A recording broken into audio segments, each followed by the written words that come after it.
மோசேயோட அம்மா முழங்கால் போட்டு ப்ரேயர் பண்றா. ப்ரேயர் பண்ணி என்னப்பா செய்யறது, என் பிள்ளைய பார்த்தா ஏதாவது பண்ணிடுவாங்களே அப்படின்னு சொல்லும் போது தேவன் ஒரு அட்வைஸ் பண்றாரு.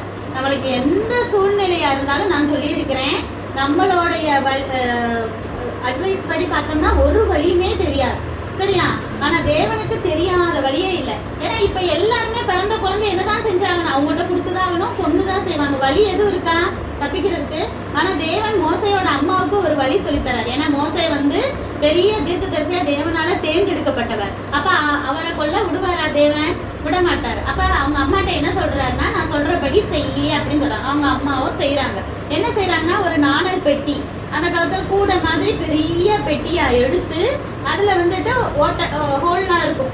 அப்ப அந்த ஹோல் வழியா தண்ணி வந்துடக்கூடாதுன்னு சொல்லிட்டு அவங்க அம்மா என்ன செய்யறாங்க, தேவனுடைய ஆலோசனையின்படி அதுல கீழ் மாதிரி பூசுறாங்க. ஒரு சாந்து மாதிரி பூசினோம்னா உள்ளக்க தண்ணி வராது.